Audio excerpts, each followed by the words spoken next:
اور اگر ہم کچھ ہیں تو ان لوگوں کی وجہ سے جو ہمارے لیے موٹیویشن کا کام کرتے ہیں. القاسم و حبیب اللہ. ٹھیک ہو گیا سر. اس خلاف کمانے والا اللہ سر آپ سے ایک سوال ہے, یہ بہت اعلیٰ شعر آپ میں سر کس کا شعر ہے؟ سر میں نے اپنا خود ہی سے تخلیق کیا سر. بہت اعلیٰ تکلیف اور احساس ہی ادب کو جنم دیتی ہے. ادب لکھنا محسوس کرنے کے بعد ہوتا ہے, بغیر محسوس کیے کوئی بندہ کچھ نہیں کہہ سکتا. سوری. اور میں سمجھتا ہوں ریفرنسز دینے کے لیے آپ کو یوٹیوب سے بہت کچھ مل جائے گا اور فیس بک سے بھی بہت کچھ مل جائے گا. زمانے کی ستم ظریفی یہ ہے کہ ہم نے سوچنا چھوڑ دیا. ہمارا اندر کا انسان کہیں سو چکا ہے. میں تو کہوں گا فالدہ معاشرہ ہم ہماری حصے ختم ہو گئے. میں کہتا ہوں بے حسی آدھی موت ہے. کسی نے someone rightly said بے حس معاشرے کی موت کا باعث بنتا ہے. ہم اتنے بے حس ہو چکے ہیں کہ ہمارے ساتھ کچھ بھی ہو رہا تھا ہم چھوڑ کے نکل جاتے ہیں. شب روز کی مسافت سے جہاں تک پہنچا میری زیست کے ہر ورقہ عنوان تم ہو. ہر وہ انسان, ہر وہ شخص جو محنت کرتا ہوا نظر آتا ہے وہ میرا آئیڈیل ہے, میں اس کو فالو کرتا ہوں. someone rightly said اس کے علاوہ کمانے والا اللہ تعالیٰ کا دوست ہے. واقعی اس لحاظ سے 100% درست ہے. خانپور سے خصوصی محبت ہے. خانپور شہر کی گلیاں, چوبارے, محلے, بازار, دفاتر, محکمہ جات کی عمارتیں, مساجد, سکول, لوگ اور رجانے ایسی کتنی معاشرتی جگہوں اور رویوں کا اثر ہے کہ روح تک وہ سیراب کر گیا. اور ہم ہیں کہ اس دھرتی ماں کی محبت کے تحت عمر اسیر رہیں گے. اس خانپور شہر نے ہمیں بہت کچھ دیا ہے. میں تو کہتا ہوں ہر وہ شہر جس سے بندہ وقاص بھائی تعلق رکھتا ہے اس شہر کے ساتھ اس کی بہت محبتیں ہوتی ہیں. اس کی ڈیپ روٹس اس شہر کے ساتھ نیچے تک پھیلے ہوئے ہوتے ہیں. وہ اپنے گزرے ہوئے دنوں کو اگر مٹانا چاہے بھی تو نہیں مٹا سکتا. تو میں تو پاسٹ لور ہوں. میں تو اپنے ماضی کو کبھی نہیں بھلانا چاہتا. ہر انسان کو اپنا ماضی نہیں بھولنا چاہیے, کیونکہ جہاں سے وہ سٹارٹ کرتا ہے, جہاں سے وہ ایکسلریٹ کرتا ہے تو اپنے معاشرے میں جہاں پہ آ کے پہنچتا ہے. تو میں تو کہتا ہوں وقاص بھائی کہ ایک انسان کو بنانے میں اس کے دوست, اس کا محلہ, اس کے پیرنٹس, اس کے ٹیچرز, اس کے قاری صاحب, پورا معاشرہ ہی مل کے ایک انسان کو بناتا ہے. پھر جا کے ایک ماسٹر پیس آپ کے سامنے آتا ہے. ہر انسان اپنے آپ میں کبھی کچھ نہیں ہوتا. یہ لوگ ہی مل کے کسی کو انسان بنانے کے قابل کرتے ہیں. اور ہم اس دھرتی ماں کی محبت کے تعدم اسیر رہیں گے. موصوف کا نام محمد دین اخبار فروش, تعلیمی قابلیت مڈل, سکنہ غریب آباد, اولاد 2 بیٹے اور 1 بیٹی. شاہی سواری جو اللہ تعالیٰ نے شاہ سوار کو عطا فرمائی تھی. سہراب کا سائیکل. صنعت ملازم یعنی روزگار 1970. جس ادارے سے منسلک رہے فیروز اینڈ سنز چودھری عنایت کا book depot railway station Khanpur پر سٹال, جہاں اخبارات, رسائل اور کتب وغیرہ فروخت کی جاتی تھیں. خانپور اسٹیشن بہت اپنے آپ میں بڑا زبردست اسٹیشن رہا ہے جی. خانپور کا اسٹیشن کا بڑا پانی کا کولر تھا, بہت بڑا. یہاں پہ چلر واٹر کا ایک پلانٹ تھا. شاید ہی کسی اسٹیشن پہ اتنا بڑا پانی کا پلانٹ ہو. ٹھنڈا یا پانی سر اویلیبل ہوتا تھا. کیا رونقیں تھی, کیا زبردست اسٹیشن تھا. اور اسی اسٹیشن پہ سٹالز ہوا کرتے تھے. انہیں سٹالز کے اندر ہی چودھری عنایت کا book depot, Feroz and sons Chaudhry Inayat کا بک ڈپو ہوتا تھا. یہاں پہ رسائل, کتب, بے تحاشا علمی چیزیں وہاں پہ ڈسپلے ہوتی تھی. وہ اپنے آپ میں دیکھنے کی جگہ تھی.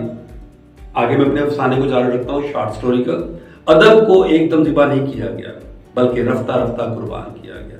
زمانے کی ترقی نے بے ادب لوگوں کی بھرمار کر دی. آج ہم واقعی بہت زیادہ بوم پہ ہیں, اپنی ترقی کی بوم پہ ہیں, لیکن کہاں گیا ادب؟ ہمارا ادب کہیں کھو گیا.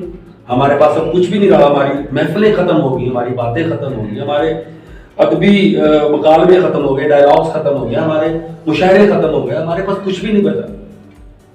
زندگی کے آخری پہر نے جہاں اعتماد کی دولت سے نوازا اور فکر معاش پیشہ تدریسی سے حاصل ہوا, تو میں نے آج جرأت کر کے خانپور کے عظیم ہیرو سے 2-4 سوال کرنے کی جسارت کی. تو وہ شہزادہ بہت بھلا لگا. برسوں کے بعد دیکھا ایک شخص دلربا سا. برسوں کے بعد دیکھا ایک شخص دلربا سا. وقاص بھائی واقعی یہ دلربا لوگ ہوتے ہیں جو اپنے کام سے دل ربائی کرتے ہیں, محبت کرتے ہیں, انہیں رومانس کی حد تک عشق ہوتا ہے اپنے کام سے. تو سر ریئلی مجھے تو بہت اچھا لگتا ہے وقاص بھائی, ہر وہ انسان جو اپنے کام سے رومانس کرے, پیار کرے, باقی وہ قابل ستائش ہے. بقول محمد دین بھائی کے 1970 میں ان کا کمیشن 12% تھا. 100 روپے کے پیچھے 12% یعنی کہ 12 روپے. اور ماہانہ آمدنی 360 روپے ٹھہری 1970s کے دور میں. زمانے نے کروڑ بدلی اور آج کمیشن 40% یعنی 100 روپے کے پیچھے 40 روپے. آگے آپ خود حساب کر لیں کہ ماضی کے برکت زدہ زمانے میں 360 روپے ماہانہ اور آج کے بے برکت دور کے 40%. وقاص بھائی آپ بہتر سمجھتے ہیں کہ اتنا کچھ کمانے کے باوجود بھی ہمارے پاس برکت اللہ سبحانہ تعالیٰ نے چھین لی. دین محمد بھائی روزانہ 20 کلومیٹر کا سفر اور آپ سائیکل ساختہ پاکستان 1968 جو آج بھی اسی شان و شوکت کے ساتھ چل رہا ہے جیسے کہ دین محمد بھائی. میں کہتا ہوں دین محمد بھائی نے بھی اپنی جوانی سٹارٹ کی تھی اور سائیکل کی بھی شروع میں آغاز فروخت ہونے کے ساتھ ہی وہ انتہائی خوبصورت سائیکل رہا تھا.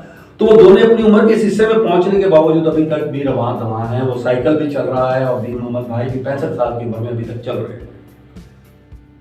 ماؤ صاحب کی مسافت کو جب ناپا گیا تو ایک سال میں 7200 کلومیٹر کا سفر طے پایا جی اور 50 سال میں 3,60,000 کلومیٹر بنتا ہے. 3,60,000 کلومیٹر کا سفر انہوں نے سائیکل پہ طے کیا. زبردست موصوف اپنی زندگی میں انتہائی مسرور اور مطمئن ہے وقاص بھائی. تینوں بچوں کی شادی اسی محنت کا ثمر ہے. بچے بہت ضد کرتے ہیں کہ موٹر سائیکل لے لیں مگر جناب اسی حالت میں خوش ہیں. سائیکل کے درمیانی حصے پر کپڑے کی جھولی بنائی گئی ہے. اکثر اخبار فروش اپنے سائیکل کے درمیانی وہ جو سر راڈ ہوتا ہے کسی دور میں وہاں پہ دوست یار بیٹھا کرتے تھے, کیریئر پہ بھی بیٹھتے تھے اور اس راڈ پہ بھی بیٹھتے تھے اور ایک دوست سائیکل چلاتا تھا. ایک سائیکل پہ 3 دوست جایا کرتے تھے, ہم سفر ہوا کرتے تھے. اب تو ہمیں بھی سائیکل بھی دیکھنا نصیب نہیں ہو رہا, معاشرے میں سائیکل بھی ناپائید ہو گیا. سائیکل کی جگہ پہ موٹر سائیکل آ گئے ہیں اور ترقی تو اتنی زیادہ ہو گئی ہے کہ آپ کے سامنے ہی حالات ہیں جی. اس جولی میں روز کی نئی نویلی دلہن کو ترتیب اور سلیقے سے سجایا جاتا ہے. میرا مطلب ہے روزانہ کا نیا اخبار جو کہ علم و ادب کے خزانوں سے بھرا ہوتا ہے کو منزل مقصود تک پہنچایا جاتا تھا. میں آپ کے ساتھ یہاں ایک بات ضرور شیئر کروں گا. وہ لوگ جو اخبار کے وقاص بھائی شدائی ہیں جو پڑھنے کے ان کو ایک عادت سی پڑ جاتی ہے, لت پڑ جاتی ہے. جو صبح کا اخبار سب ان کے ہاتھ میں آتا ہے تو یقین کیجیے گا اس اخبار کے اوپر جو سیاہی کی کیمیکل ہوتی ہے اس کی خاص خوشبو ہوتی ہے. ردی کاغذ کی خوشبو, اس سیاہی کی خوشبو اور شاید سرخیوں کی جاذب نظر اور اس کے ساتھ اس کو پڑھنے کا سرور. تو میں کہتا ہوں قاری اپنا ناشتہ بھول جاتا ہے صبح کی اخبار کو پانے کے بعد. تو میں نے یہاں پہ صبح کی اخبار کو دلہن سے تشبیہ دی. اوبیسلی جب بھی کسی قاری کے ہاتھ میں وہ صبح کی اخبار جاتی تو اس کو ایسا فیل ہوتا ہے جیسے کہ باقی وہ سجی سجائی دلہن ہے. اتنی اچھی سرخی کے ساتھ, اتنی اچھی خبروں کے ساتھ اور اتنے اچھے رائٹرز کے کالم نگاروں کے اتنی اچھی اچھی باتوں کے ساتھ وہ اخبار مزین ہوتا ہے کہ جو ایک دلہن میں تمام انگریڈینٹس ہوتے ہیں. I feel that there is in our newspaper. جو پڑھنے والے جو اس کو شوق رکھتے ہیں, جو ذوق رکھتے ہیں. علم کی ترسیل کرنے والا مزدور بھی عالم ہوتا ہے. میں رائٹلی کہوں گا جی علم کو ایک جگہ سے دوسری جگہ پہنچانے والا اگر عالم ہے لیکن اس علم کا بوجھ اٹھانے والا میرے حساب سے وہ بھی تو اپنے آپ میں ایک عالم ٹھہرا نا. وہ مزدور بھی عالم ہی ٹھہر گیا. تو مزدور ڈے کے حوالے سے آج میں کہوں گا, میں یہ مقاصد آپ سے ایک بات شیئر کروں گا. ٹھنڈے اے سی میں بیٹھ کے باتیں کرنا بہت اچھی لگتی ہیں, آسائش میں بیٹھ کے باتیں کرنا بہت اچھا لگتا ہے. کیا کبھی آپ نے مزدور کے ساتھ کھڑا ہو کے اس چیز کو ایکسپیرینس کیا ہے جو اس کو تکلیف ہوتی ہے؟ جو اس چیز کو ایکسپیرینس کر کے لکھے گا وہ دل سے لکھے گا اور انتہائی حقیقت سے بیان کرے گا. آرٹیفیشل ہونا بہت اچھا, میک اپ کر لینا اور یہ فین آن کر لینا اور اے سی چلا لینا اور اچھے سے کپڑے پہن لینا.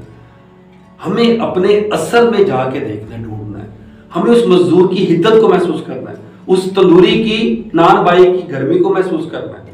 700 روپے لیتا ہے وہ اس تندور کے اوپر کھڑے ہونے کے بعد جو اس کے ساتھ حشر ہوتا ہے, اس کے سارے دن کے ارمان کی قیمت صرف 700 روپے ہے.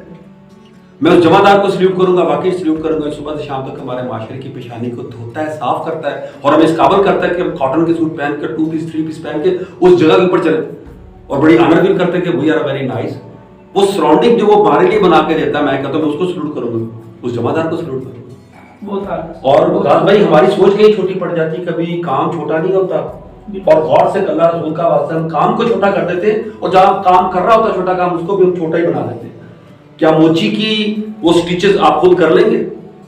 ہمارے پیارے نبی حضرت محمد صلی اللہ علیہ وسلم نے اپنے ہاتھ سے جوتے گانٹھے تھے, وہ ہم جیسوں کے لیے تھا کہ کبھی کوئی موچی یہ محسوس نہ کرے کہ میں چھوٹا ہو گیا.